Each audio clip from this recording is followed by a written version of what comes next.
Okay, so video 2 on this first lesson. So again, this is still unit 7. So this is number 1B. I don't like that. Okay, number 1B. Again, this is on cross sections and your solids of revolution. Solids of revolution. Okay, so if I take a look here at what a cross section is. So, cross section.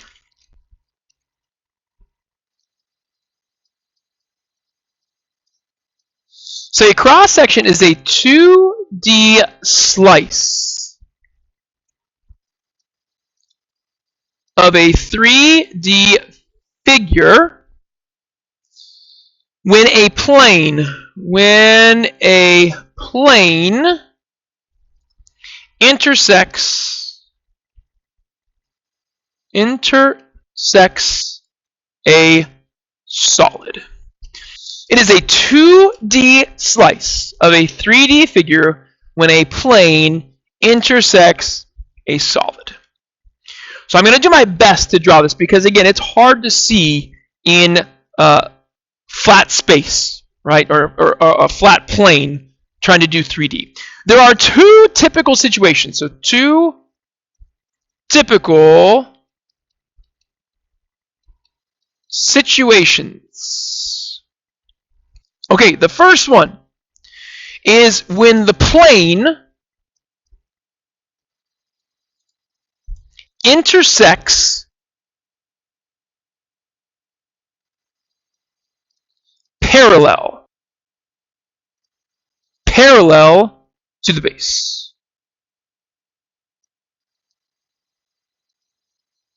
When the plane intersects parallel to the base. And let's draw the situation and talk about what it looks like. Right? So here's I'm going to use a cylinder because I think it's a good example. So when this plane intersects parallel to the base is on top and bottom, so this plane is going to go left to right. So what happens is this plane is going to touch here, it's going to touch here, but then it's going to touch around the circle. Here. That is what the plane is going to touch. And if I shade that figure in, that 2D object is going to be a circle, which is the shape of the base. So for the example here, right, this cross section would be a circle. So your answer would be circle. But to generalize it, when the plane intersects parallel to the base, the cross section equals the shape of the base.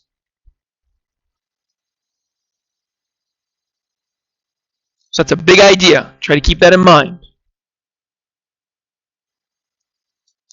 Okay, now our second situation is when the plane intersects perpendicular to the base.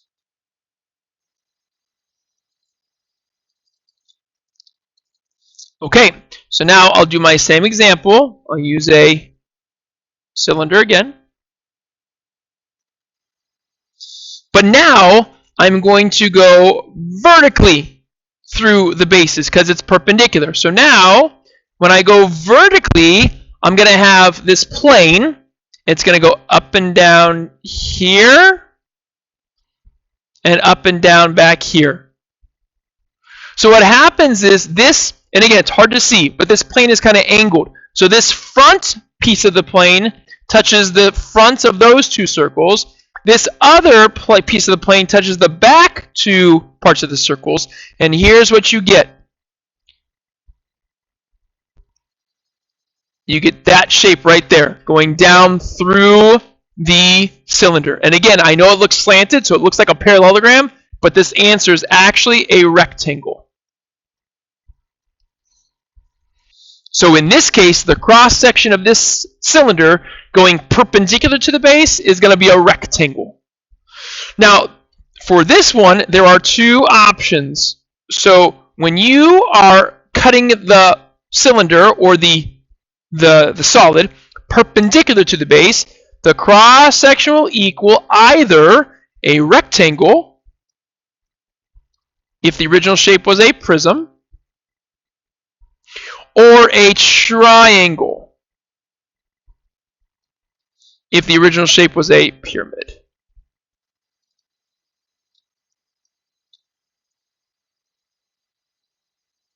So this is just something that I would suggest you try to memorize just because it's hard to see. Right? I wish we had a lot of good 3D software we could use, but we just don't. So that's cross sections. Cross sections are important when we talk about volume. Okay? Because if you look at this cylinder, to find the volume of the cylinder, all I have to do is take the area of this circle and just stack it a bunch of times, and that gives me the volume. So again, we're going to talk about that when we get to volume later on in the unit. Okay, so now that we've talked about cross sections, let's talk about solids of revolution now. Right? Okay.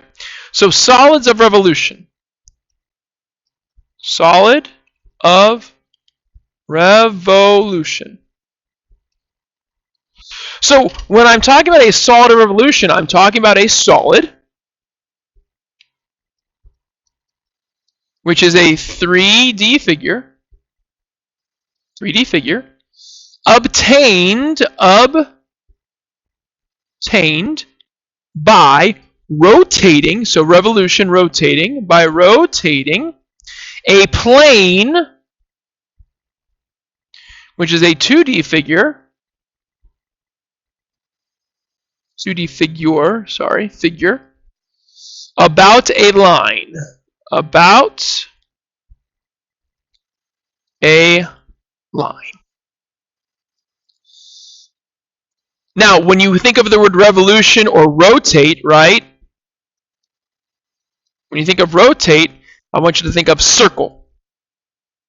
So solid of revolution, we got to rotate, so it's going to involve a circle. So there are three situations, all right? So let's talk about the first situation, which involves a rectangle.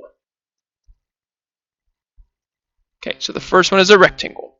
So say I have this line that I'm going to rotate around, right? Or revolve around. And say I start with a rectangle like this. So this is the rectangle I start with.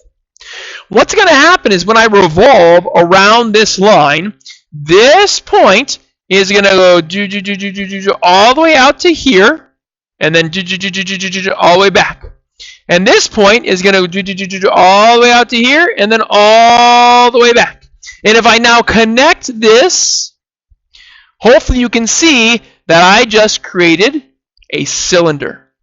And again, if you think about what happens with prisms and lateral faces, like the rectangle is the lateral face for the prism. So when you revolve a rectangle, you get a type of prism. In this case, it's a cylinder because it involves the circle. So a rectangle, when you rotate it or revolve it around a line, is going to produce a cylinder.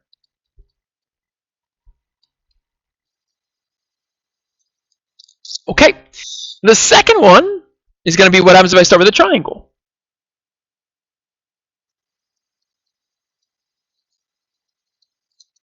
So if I start with a triangle, here is my line that I'm going to revolve around. Here is the triangular plane that I'm starting with. Okay, so now what's going to happen is this top point is actually going to stay put. But now this bottom point is going to go out, hit the farthest point it can, and then come back around. And if I now connect those, now you can see that I've created a cone. So when you rotate or revolve a triangle around a line, you're going to get a cone.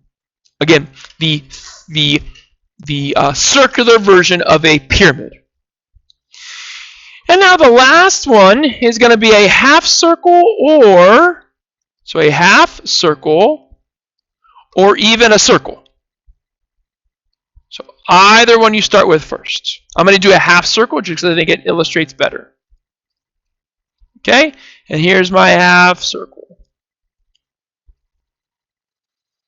Okay, so if I take that half circle, again, the points on the top and bottom will not move, but now this point way out here is going to revolve around here, come out wide as far as it is, and there. And if I draw a half circle over there, boom, there is my sphere, right? Here is my outside circle.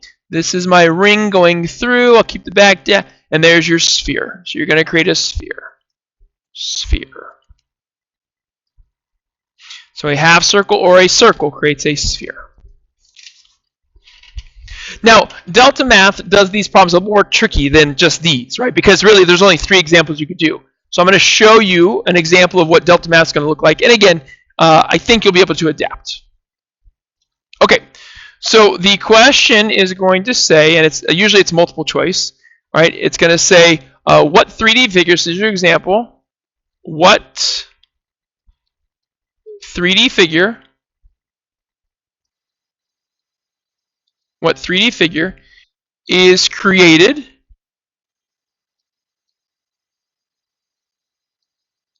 oh, one sec, sorry. Uh-oh. Freaking out. There we go. Sorry about that. So let's go back to this. So example. So again, what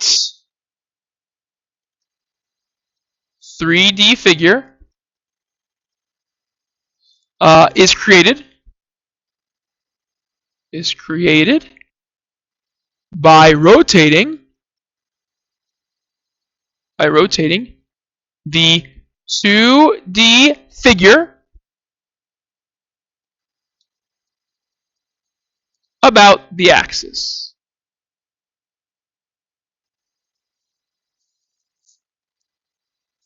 What 3D figure is created by rotating the 2D figure about the axis?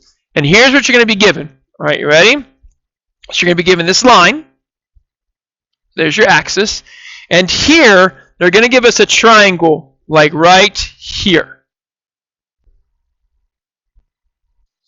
And what they're going to tell you is this. So this is the triangle they give you. So notice it's not touching this line. And they're going to tell you that this distance is a length of 1, and they're going to say that this vertical distance is a length of 5, and this horizontal distance is a length of 4. Okay. So here's what's going to happen, right? So we are going to take this triangle, and we're going to rotate it around this axis. So again, this point is going to rotate around and come here. This point is going to rotate around and come here. This point is going to rotate all the way around and come back.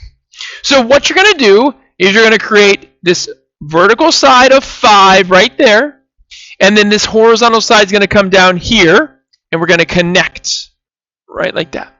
And again, what you've done is you created this kind of weird shape. It's like part of a pyramid. It's missing the top. See, the top is a circle, so it doesn't come to a point at the top. And on the bottom here, when we connect those, you can see the bottom is a circular base. So it's like part of a cone, right? So part of a cone. But notice this inside here is a cylinder, right? If you see this space right here, I'll do it in yellow. So see this space right here, this shape, right? This is a cylinder. So it's like part of a cone with a cylinder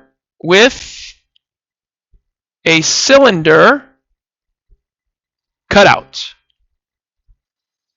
And again, this is their opportunity to try to make these a little more challenging. Now, they are going to want you to label some things, right? So again, the dimensions just go where they go. So if this was 4, so is this. If this was 5, so is that height. And now, if this was 1, so is that. And there you go. So we just mirror it on the other side. Okay? So again, if you need help with this, let me know. But hopefully you can see how these revolutions work. And I think it makes you stretch your mind, which is good.